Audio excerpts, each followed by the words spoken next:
Break over. So the ListoCorps Podcast is now going to review the Twisted Metal video game from 1995, the original game for the original PlayStation, and pairing that up with Twisted Metal Season 1. We'll start with the game. My memories of this game, I have a little bit of nostalgia for it as I played it. I remember my one buddy, Ron, we never really hung out at his house very often. Yeah. But he did have a PlayStation before anyone else. Wow. I thought you had a PlayStation before anyone else. I didn't have very many gaming consoles growing up. I probably when PlayStation came out, I got like a secondhand Nintendo, like original Nintendo, from one of my auntie's boyfriends. I remember him opening up his trunk and having a Nintendo in the trunk of his car and being like, "Hey, you want this?" And that was like my first gaming console. And like Super Nintendo was out, PlayStation was already out. It was like, it was dated technology, but my parents weren't, my dad wasn't a gamer for sure. Oh, yeah. And we didn't watch a ton of TV. So, yeah, I was always behind when it came to gaming consoles. And so the only way I'd play them is at buddies' houses. And so I remember playing this at Ron's. And all I remember is just that main first mission, because that's the multiplayer mission. With PlayStation, you have 2 controllers. So it wouldn't really work to play like some of the later on levels that are a little bit bigger if you're only 2 players, right?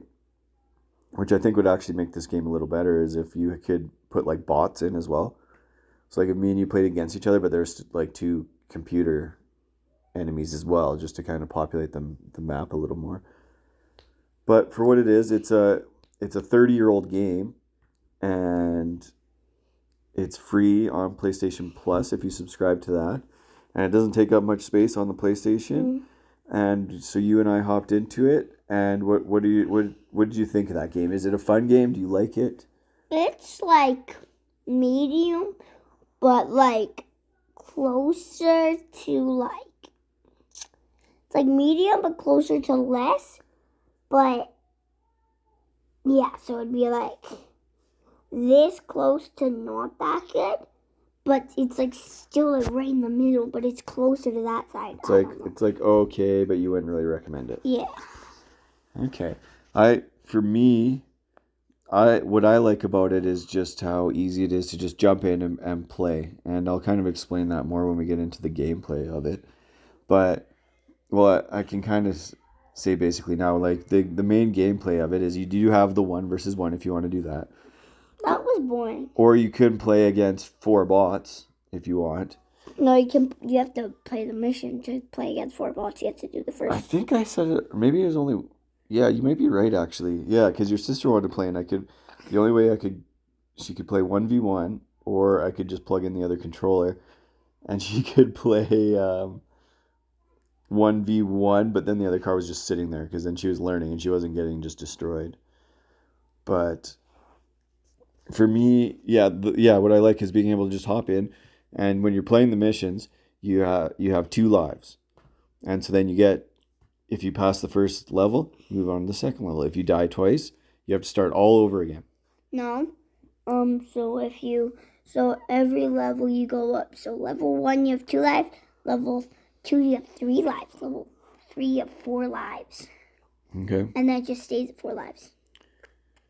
Level 5, 6, level 7. If you say so, I'm pretty sure it was just 2 lives per level. No, because remember the one time I played? I got more than 3 times. Well, and it doesn't show you where your lives are either. No. If you die, you're like, oh, come on. And then if it says game over, you're like, ah. Or else your car pops back up and you continue from where you were, right? So I like being able to just hop in and see how far you can make it before you get a game over, right? That's kind of fun for me. You can have just a quick hop in, quick game sessions, and it gets easier as it goes because you do start to get used to the controls, which are dated now 30 years later. But let's see what the write-up on backlog.com is on this game. Twisted Metal consists of a series of arena-based battles against an increasing number of opponents in increasingly large arenas. These battles culminate in a face-off with the winner of the previous year's competition, Darkseid, who drives a large armored car which fires multiple missiles at once. Players can choose one of 12 different vehicles with which to enter combat. Each vehicle has a distinct driver and special move.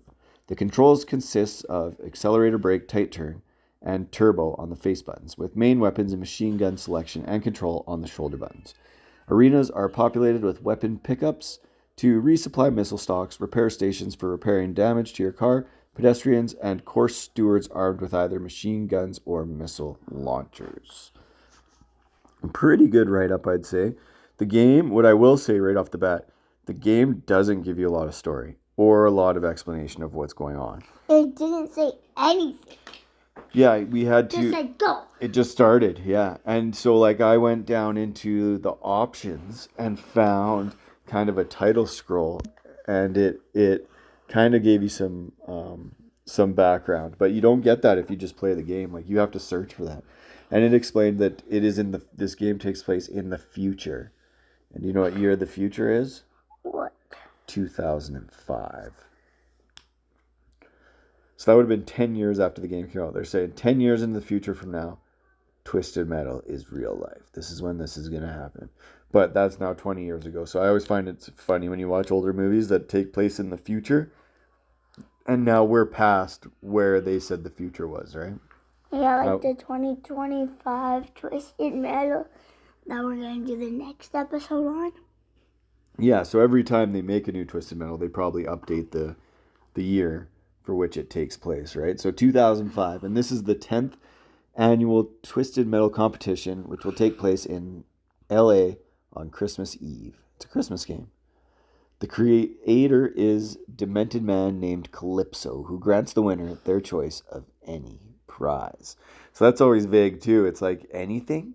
And they do that in the show too. They're like, you get anything you want if you win this.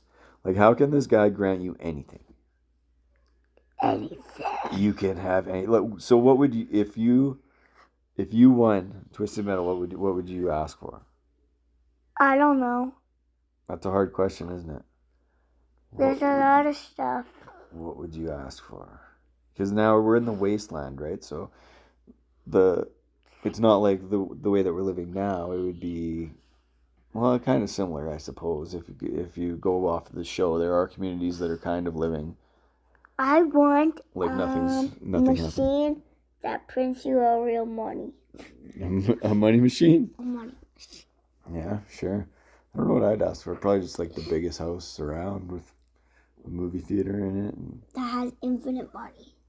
a pool, hockey rink. Just a mansion. Just a mansion, but bigger than a mansion. No, just buy get buy the YMCA. Like, buy our swimming pool with all our, like, hockey rinks and all that place. Yeah, a recreation center that you just live at. So I wrote down the 12 combatants, which are all the 12 different vehicles. There's Sweet Tooth, who drives a, I know what he drives. A big, goofy bus. It's a van. It's an ice cream van. It's a big, goofy bus. There's a guy named Yellow Jacket who drives a cab. Who's that guy? This is the taxi cab car. This is the game I'm talking about. Oh, wait, but he wasn't in the movie. Not yet. Bro. Darkseid, who drives a semi, then apparently that's the guy that you face off against at the end. They never explain that in the actual game, so I don't know where they get the lore from on the write-up. I know. But it makes sense. He is in the final mission, so I guess that's where they get it from. I know where the semi is. So the semi is the girl that she drives. She drives the semi. Outlaw drives the police car. The police car would be the guy that got killed. Yeah. Thumper drives a pink, well, I called it a boat. I don't know what kind of car that is. Like an old school Chevy.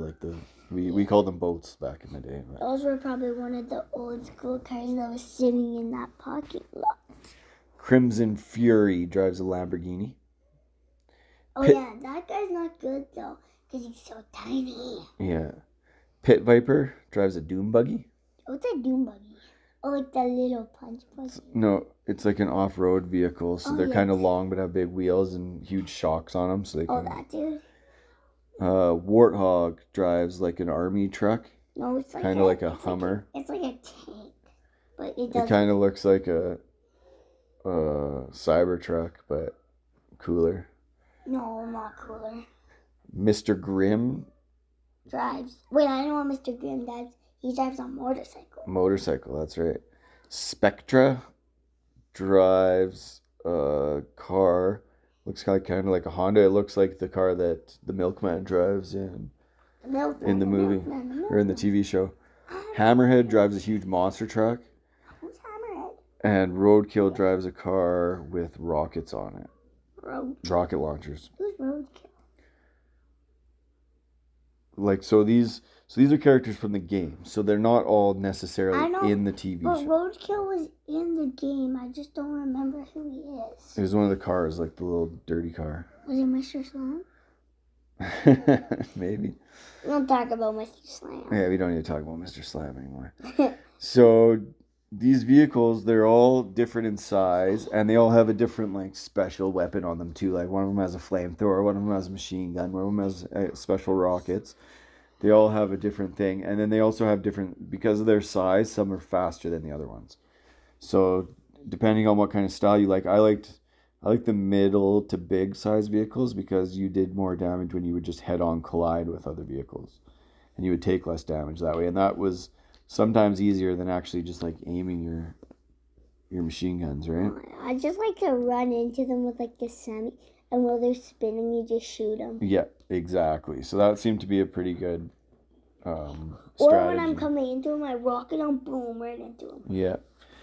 And so who is your favorite vehicle then? What guy drive?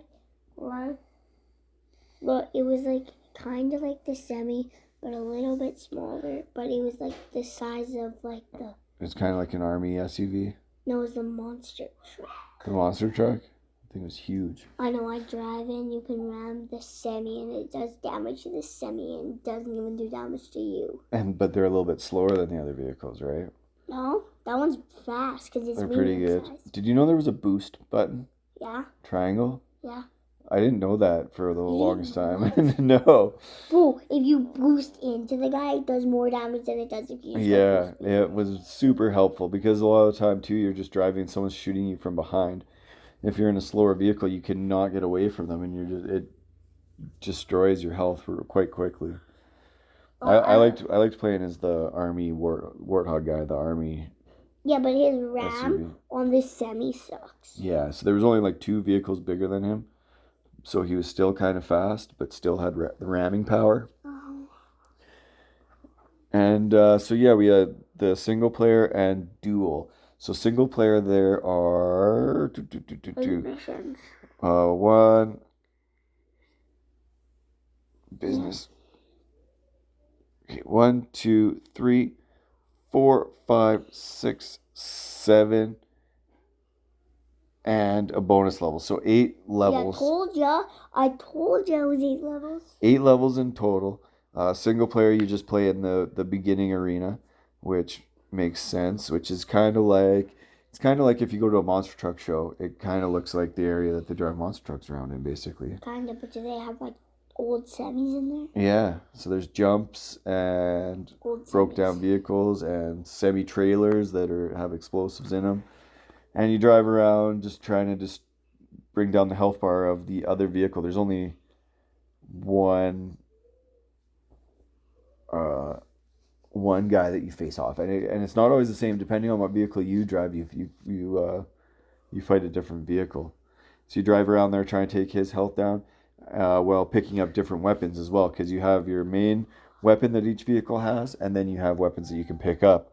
The weapons you can pick up, you can get certain types of rockets. You can get a freeze rocket or a fire rocket. I like the traps. Once I was getting chased, I stopped my car and just placed a bunch of traps and then went over them, and the guys went. The second mission, the freeway, that was like a big loop. That one, the traps are awesome because I would drop him and then I'd come back around, and next time I saw that guy, his health would be way down. I'm like, oh yeah, he hit my traps for sure, because you don't know until you see him next time. But yeah. And your traps stay there, so he could run into it a second time. Your traps don't disappear when they run on it. There's backwards rockets. I don't like. I You like can the shoot backwards, which are good at. Like that freeway mission is when I use most of these things. And then there's what was the other one called? It was like a heat-seeking one, Heat-seeking rocket as well. Then you have mines and oil slicks that you can drop behind you.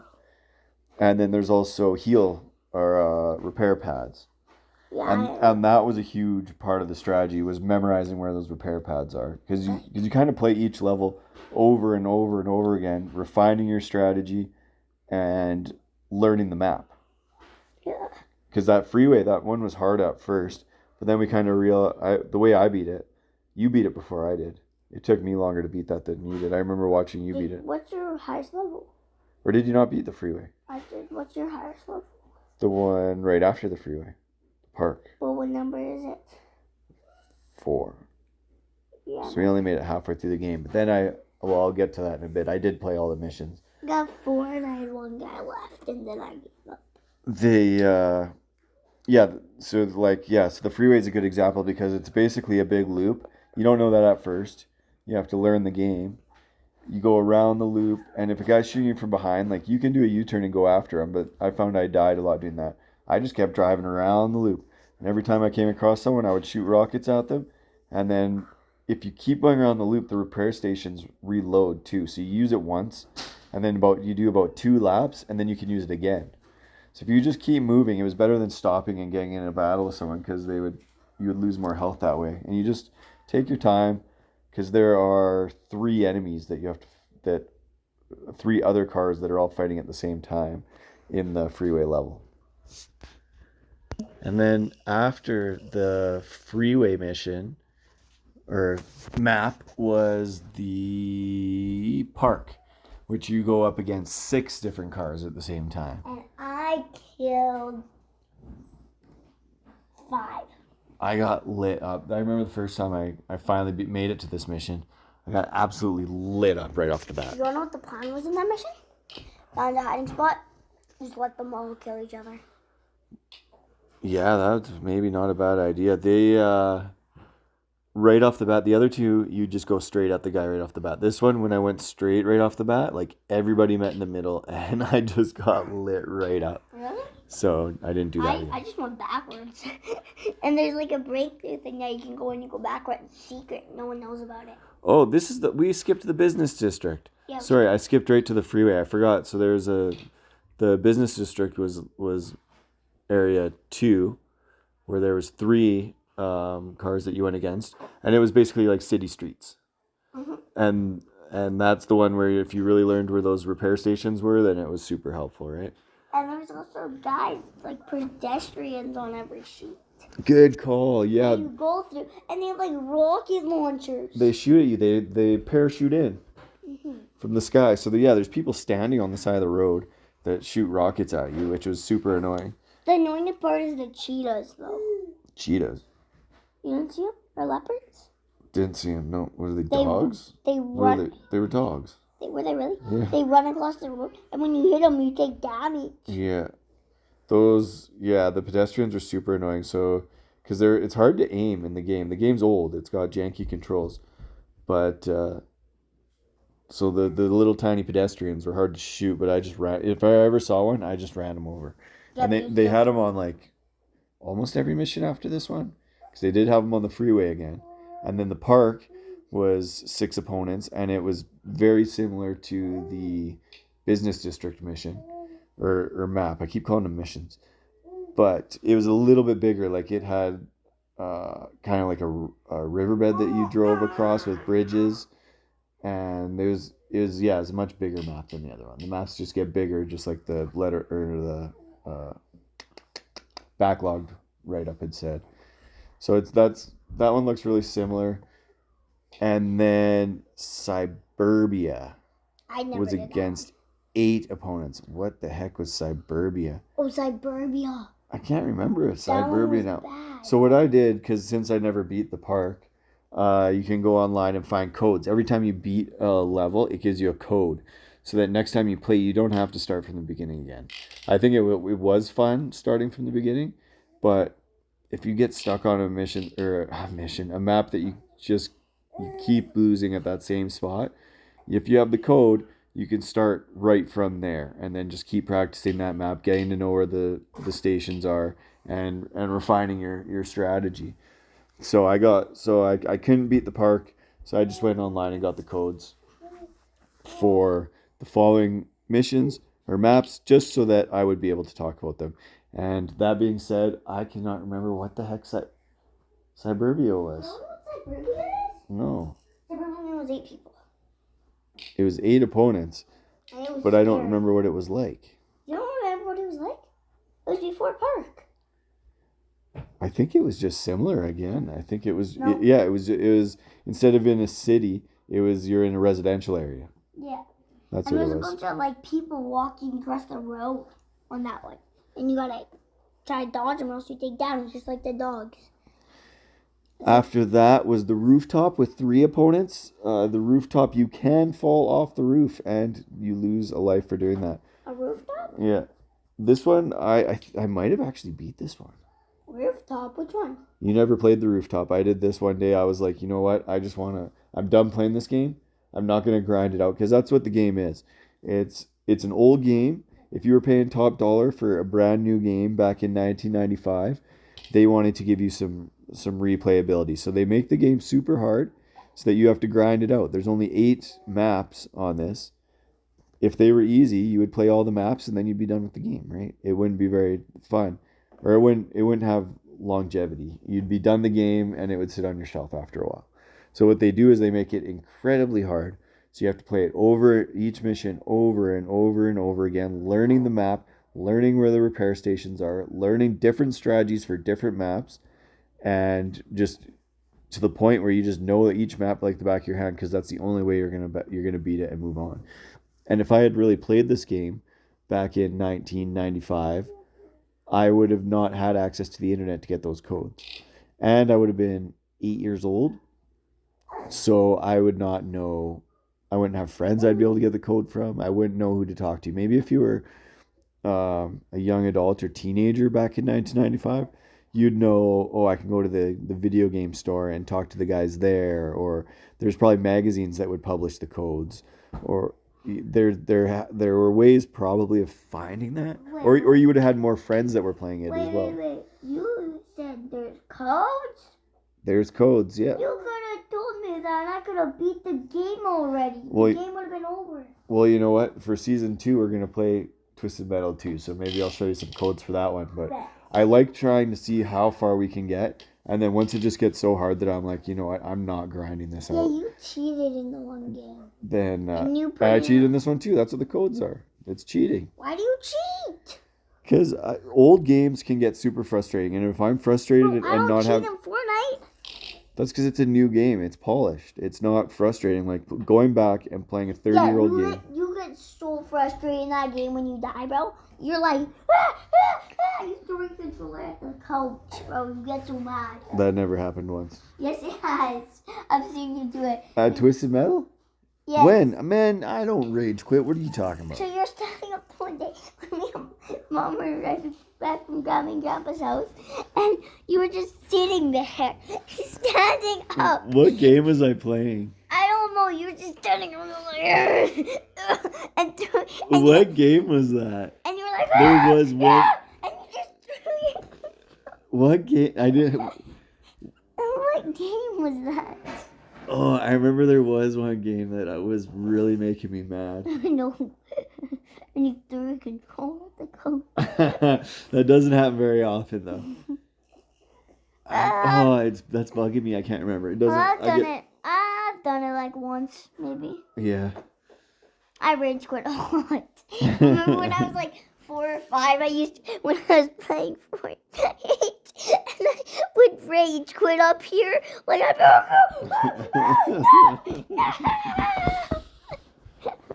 Yeah.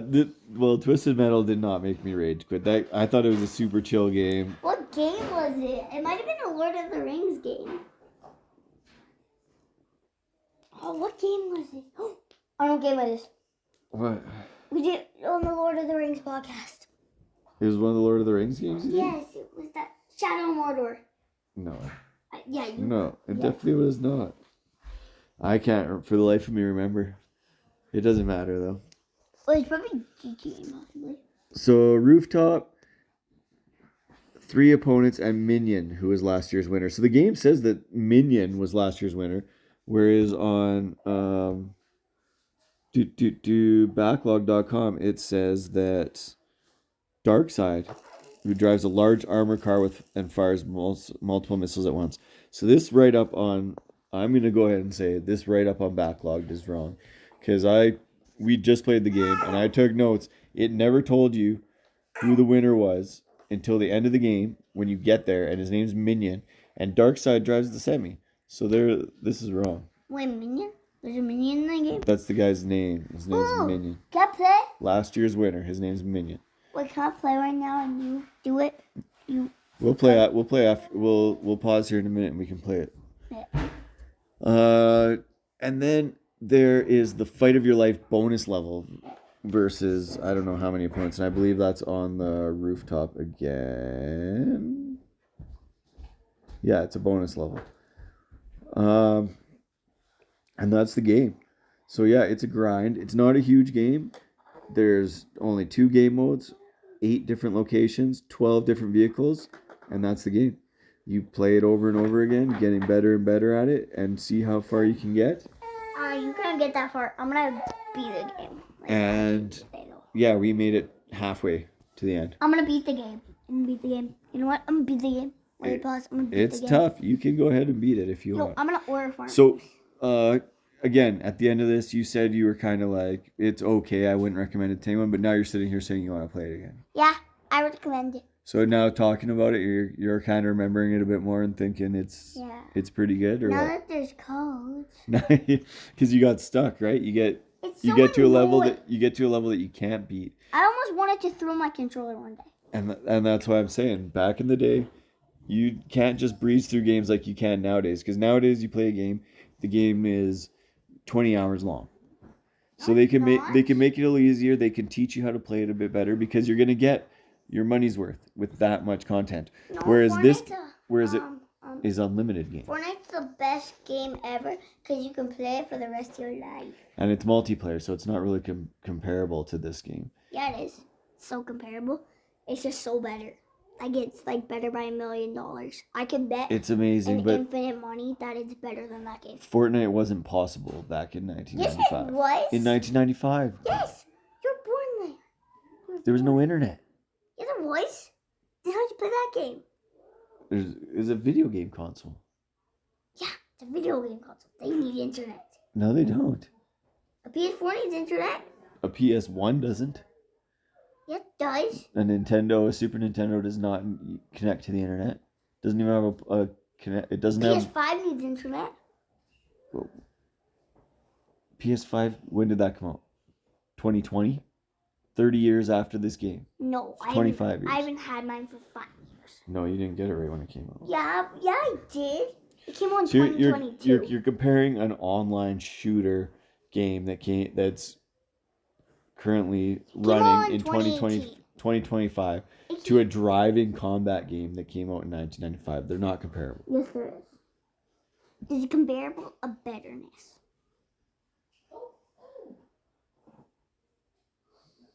So, in order to get your money's worth back in 1995, you had to make games harder.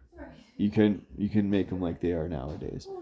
Nowadays, you can just pack way more stuff into a game and just make the file size 20 times the size of this game.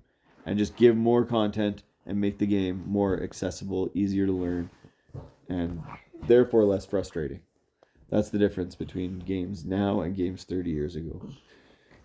I think it's a fun game to hop into. It's not a huge game. It's not going to take up a huge amount of your time. You're not going to play it forever, but it's fun to hop in and play a game from back then that is still enjoyable now too.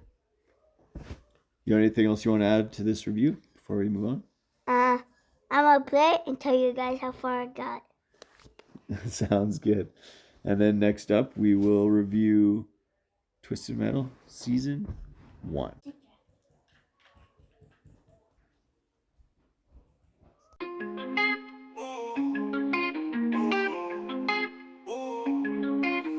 Welcome to the show, Mr. Father-Son vibe. Listo and Corpse, yeah, we're keeping it alive. Talking movies, board games, video game grind. Two minds combined, sharp wit intertwined. Listo Corpse, where the convo's a feast. From the classics to the new, with the beauty and the beast. Grab a seat, hit play, let the banter increase. Father and son, we unleash the unleashed. Corpse got the wisdom, the dad jokes galore. Listo bringing heat, young blood never a bore. Controllers and hand dice hitting the floor. Breaking down the lore, always coming back for more. From the screen to the table, we dissect and explore. Hidden gems and blockbusters, legends and the lore. Press start, roll the dice, open up the next door. Father-son duel, never hear you yell and snore. Corpse got the deep cuts, Listo keeps it fresh. Opinions fly sharp like a cinematic sketch. Talking plot twist, Easter eggs, what to digest. A podcast, the quest, every topic gets addressed. Listo Corpse, where the convo's a feast. From the classics to the new, with the beauty and the beast. Grab a seat, hit play, let the banter increase. Father and son, we unleash the unleashed.